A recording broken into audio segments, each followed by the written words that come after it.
what are your thoughts on Google's leadership specifically? Is Sundar the right person to run the company going forward?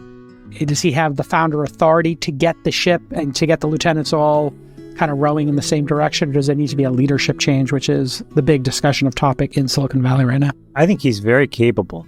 That's an amorphous organization of so many different competing interests. The thing that doesn't add up about the Google earnings release, but then also what Freeberg just mentioned, is there was this article that kind of tried to paint Sundar as sort of a caretaker CEO, right? Where Larry was the actual shadow CEO. Well, if that's true, Larry has more incentive than anybody else to kind of force change. And there was all these kind of like gripes and complaints that were articulated. And I don't put much stock in all of this stuff. I think that he is the right person for the job. And I think what they have to do is just do the simple, basic things. Like, it doesn't take a CEO change for a board of directors to have the emotional wherewithal to authorize a 15 or 20% reduction in force for a company that is so profitable, that clearly is not yet humming on all cylinders. And so you don't need to go through all of this drastic change to do these simple, obvious things. My takeaway across all of these four big companies is we are in a really unique moment to observe something that may sound controversial or hurt people's feelings that like these companies. But I think we're now well past peak big tech. Their valuations may still go up because they generate such an enormous amount of cash flow.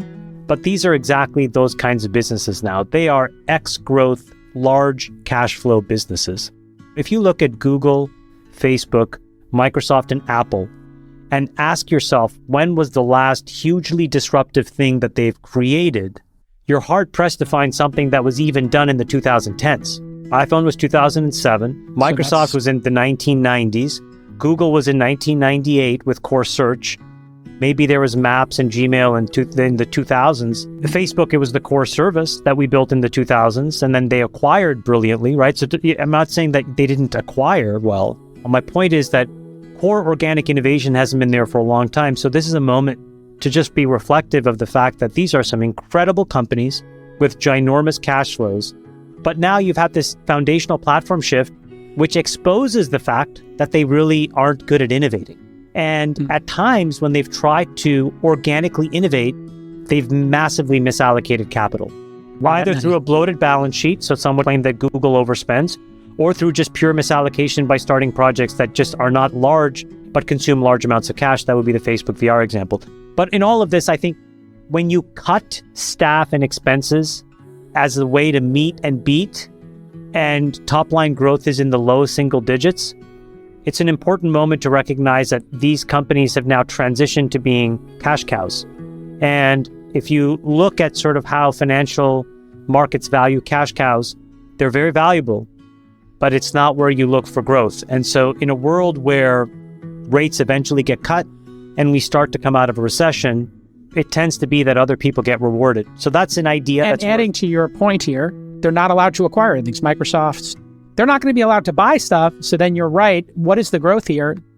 They're not able to innovate. I think these companies are X-growth, which is why they use their cash flows to do what? Borrow money cheaply to buy back stock, to manipulate their equity, right? You can manipulate and overcome dilution. You can manipulate earnings per share. You can manipulate the number of shares outstanding. And so just by the nature of that whole game, a bunch of passive investors will end up buying more, which helps the active investors who own that stock. So it's a game. So if we're not in the world, we're in the financial engineering phase, which is fine. And by the way, you can make a lot of money. Facebook's up 90%. So there's a lot of meaning just this year. So there's a lot of room for financial engineering, but it's not where you need to look to figure out where these big improvements and uses of this next generation platform technology are going to come from, most likely. What do you think about the employment and participation situation and how that might unlock things? I also wanted to know from you, Chamath, this concept of the Fed is reacting to data just so slowly, and then you have these companies that maybe are more nimble and they have better data than the Fed. I think that that's a truism, and I don't think anything about that is going to change. I mean, I think we talked about how these folks calculate non-farm payrolls or how they calculate CPI. It's incredibly outdated, right? It's people with clipboards walking around talking to people and checking boxes and filling out forms. Can that change? probably it could. Will it change? It probably won't. And so they're going to focus on the most simple but most powerful measure that they have, which is controlling the money supply, kind of what Sachs talked about. So they're going to manipulate the money supply to either put more liquidity in the system, in which case markets go up and asset prices go up, but then inflation goes up, or constrain liquidity, which then causes markets to go down, asset prices to go down, and inflation eventually to go down. The thing that we're facing today when you look at this labor market chart is a couple of things that we've talked about before, and I just want to reiterate them, which is you have to remember that we are in this new world order, which is the ex-China world order. And in that, there is no more unitary economy that can do things cheaper, faster, and better globally around the world, right? So we're going to nearshore or onshore all kinds of things that used to be done by the Chinese. They'll sit in Mexico or they'll sit in Central America. Maybe in some cases, they'll sit in Canada, and all of that will feed into the United States. The problem with all of that is that will keep costs higher because it'll be naturally more inefficient. It will naturally take more money, and that will naturally cause the prices of those things to be higher, which means that terminal inflation, I think, is just roughly higher.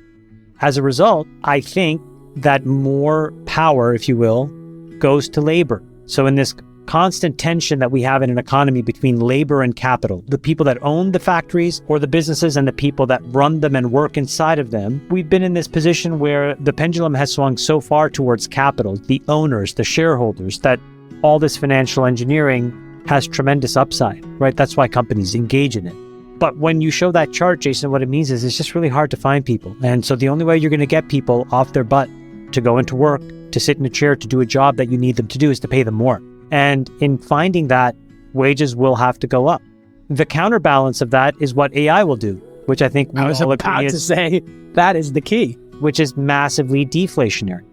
So that is going to be the tension that we're in now for a really long time as we explore this. I don't know if you guys saw today, but Sequoia led a $20 million round in this thing called Harvey.ai, which is like a legal super wizard for law firms.